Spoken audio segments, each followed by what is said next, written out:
که غواړئ چې ستاسو یو مراد دې پوره سي او ډېر دعاګانې مې غوښتي هغه مراد به نه پوره کېږي نو داسې ذکر یو داسې وظیفه ده چې کله تاسو دا وکئ انشاءالله العزیز د دې په برکت سره به ستاسو مراد پوره سي. د المهیمن د الله تعالی یو داسې صفات نوم چې کله یو انسان په دې ترتیب سره دغه وظیفه وکړي انشاءالله العزیز الله تعالی به هر مراد جایز مراد ورپوره کړي.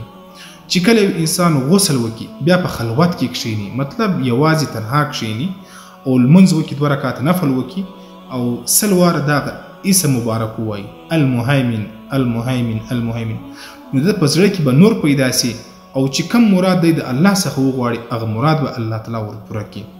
او چې کله دا یو څوک 90 واره ووایي یعنی یکم 10 واره انسان دغه المهیمن دا اسم ووایي هغه به هیڅکله غم نه ورسیږي.